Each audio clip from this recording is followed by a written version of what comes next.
काही कायद्यात दुरुस्ती करायला लागली. एकच उदाहरण सांगतो. मला आठवतंय मंत्रिमंडळामध्ये एक वेळी ठराव आणला आणि तो ठराव असा होता, वडिलांच्या प्रॉपर्टीमध्ये मुलीचा सुद्धा हिस्सा हा असला पाहिजे. जे मुलाला देता ते मुलीला द्यायला पाहिजे. मंत्रिमंडळात चर्चा झाली, लोकांना आवडलं, काही लोकांनी आज त्यांना आवडलं नाही. पण मुख्यमंत्री आग्रह करत आहेत हे पाहून सगळे शांत बसले, संमती दिली. विधानसभेमध्ये कायद्यात रूपांतर करायचं होतं आणि मला आठवतंय महाराष्ट्राच्या विधानसभेमध्ये हा कायदा आणि त्याचा प्रारूप हा मांडला गेला. तास 2 तास मी सभागृहात बसलो. संध्याकाळचे 5-6 वाजले.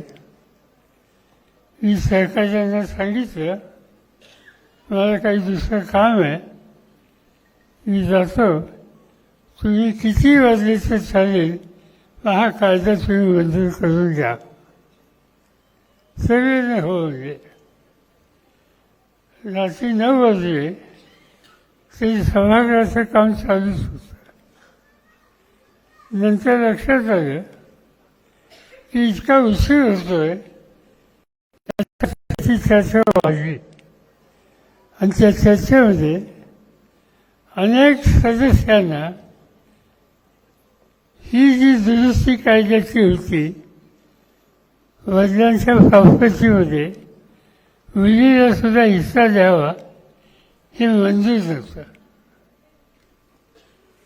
माझ्याकडं 9-9:30 वाजता संसदीय खात्याच्या मंत्र्यांच्याकडून फोन आला आणि मला सांगण्यात आलं की साहेब काही लोक ऐकत नाहीत, हे मंजूर होईल असं दिसत नाही. मी कोण ऐकत नाही? त्यांनी 5-6 आमदारांची नावं घेतली. मी त्यांना राजी झाला आणि माझ्याकडे आला. ते लोक माझ्याकडे आले. मी त्यांना समजून सांगत होतो. ते काही मान्य करायला तयार नव्हते. ते म्हणजे की याच्यामुळं बहीण भावांची नाती खराब होती, कुटुंबात मतभेद होती आणि एक प्रकारचं जे सामंजस्य आहे ते त्या ठिकाणी नसावी आणि म्हणून हे काही तुम्ही करू नका. मी त्यांना विचारलं की तुझ्या मुलाला जे काही देणार तसं मुलीला दिलं तर नुकसान काय? पण ते काय ऐकायला तयार नव्हते. त्यांना मी सहज विचारलं की तुम्हाला मुलं किती? ते म्हणजे 2. म्हणजे काय वय? त्यांनी सांगितलं एकाचं 24, एकाचं 26. लग्न करायचं? हो, उद्या करणार. म्हणजे उद्याच्याला सून तुझ्या घरामध्ये आली तर तिच्या वडिलांच्या प्रॉपर्टीत तिला काहीतरी वाटा मिळेल आणि तुला काही न करता तो वाटा तुझ्याकडे सुनेला मिळालं म्हणजे तुझ्या घरात आलं. त्यांनी सांगितलं खरं आहे, आमच्या लक्षातच नाही आलं, काय हरकत नाही करायला. आणि मग तो कायदा झाला. सांगायचं तात्पर्य असं की कायद्याचे लहानशांपासूनसुद्धा पुरुषांची मानसिकता ही याचा स्वीकार करायला नसते आणि त्यामुळं अशा गोष्टींना विरोध होतो.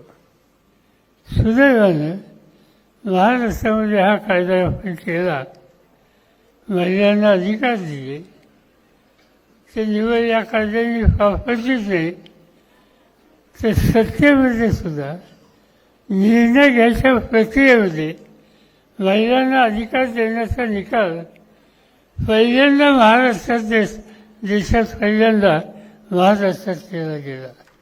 आणि त्यावेळेला आपण नगर परिषद, जिल्हा परिषद, पंचायत समिती, सहकारी संस्था या सगळ्या ठिकाणी महिलांना आपण अधिकार दिला.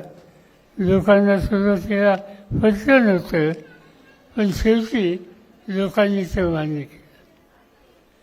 बदल हिताचे करायचे असतात, नाराजी असते, पण समाजाचं हित असेल तर ती नाराजी घ्यायची तयारी ठेवावी लागते.